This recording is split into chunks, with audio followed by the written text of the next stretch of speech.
دختر بعد دفن از قبر دوباره زنده شده برآمد. السلام علیکم تماشاگران عزیز و هواداران شبکه کاروان عمر. باز یک قصه نوبتی در نوار امروزه.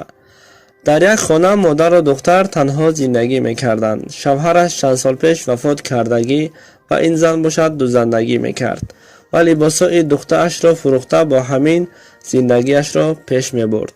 دختر خیلی جوان بود، تقریبا 10-12 ساله. با همین روزها میگذشت. یک شب این زن مثل هر وقت لباس میدوخت. دخترش باشد با لباسهای آماده شده تگمه میچسباند. در همین لحظه دختر ناگهان سخت سرفیدن گرفت. مادرش که حال دخترش را دید سخت ترسید و زود نزد دخترش حاضر شد. دخترش از هوش رفت. این زن باشد داد گفته همسایه‌هایش را به کمک فریاد میکند. همسایه اش با ماشین دختر را به بیمارخانه برد.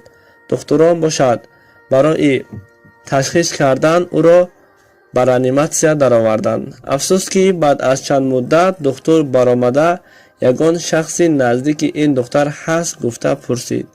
مادرش باشد دلش لرزیده دوان نزد دکتر رفت و دکتر به این زن گفت بر شما صبر میخواهم، دخترتان دنیا را ترک کرد. زن بعد شنیدن این سخنها در جای شک شده ماند.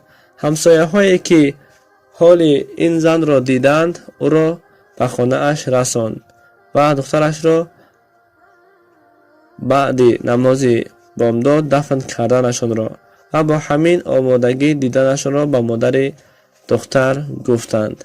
همسایه هایش در کنار این زن ماندند تا بعد نماز بامداد دختر را برده به قبرستان دفن کردند و به حق او دعا کردند و با همین همه به خانه هایشان جدا شدند.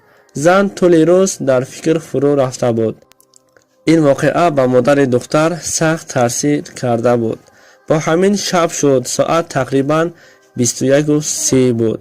با همراه این زن بیچاره 2-3 نفر زنهای همسایه اش بود که در همین لحظه صدای زنگ در برآمد. زن خودش رفته در را باز کرد و از هوش رفت. نزد در همان دختری که دفن کرده بودند راست می ایستاد. از قفس سینه تا پای با کفن پیچاندگی. کسانی که در خانه بود این را دیده ترسیده داد زدند و به خود آمدند و دختر را به خانه درآوردند. دختر سخت ترسیده بود، گریه میکرد و از دختر واقعه شده گذشته را پرسیدند. دختر سخن را آغاز کرد. گفت همان شب وقتی من به لباس ها تگمه میچسباندم یک تگمه در لبم بود. ناگهان او تگمه به گلویم رفت و نفسگیریم تنگ شد. من از هوش رفتم.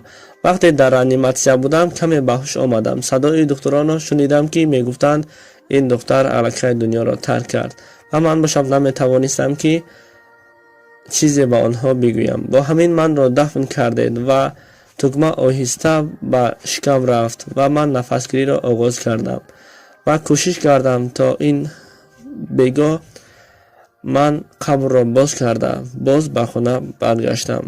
البته دوستان عزیز و تماشاگران گرامی، در دنیا زیاده از 7 میلیارد انسان هایی هستند که هر روز 7 میلیارد واقعه های حیاتی راه می دهد. این بود یکی از قصه هایی که ما از شبکه‌های اجتماعی دریافت کردیم و به ثبت شما رسانیدیم.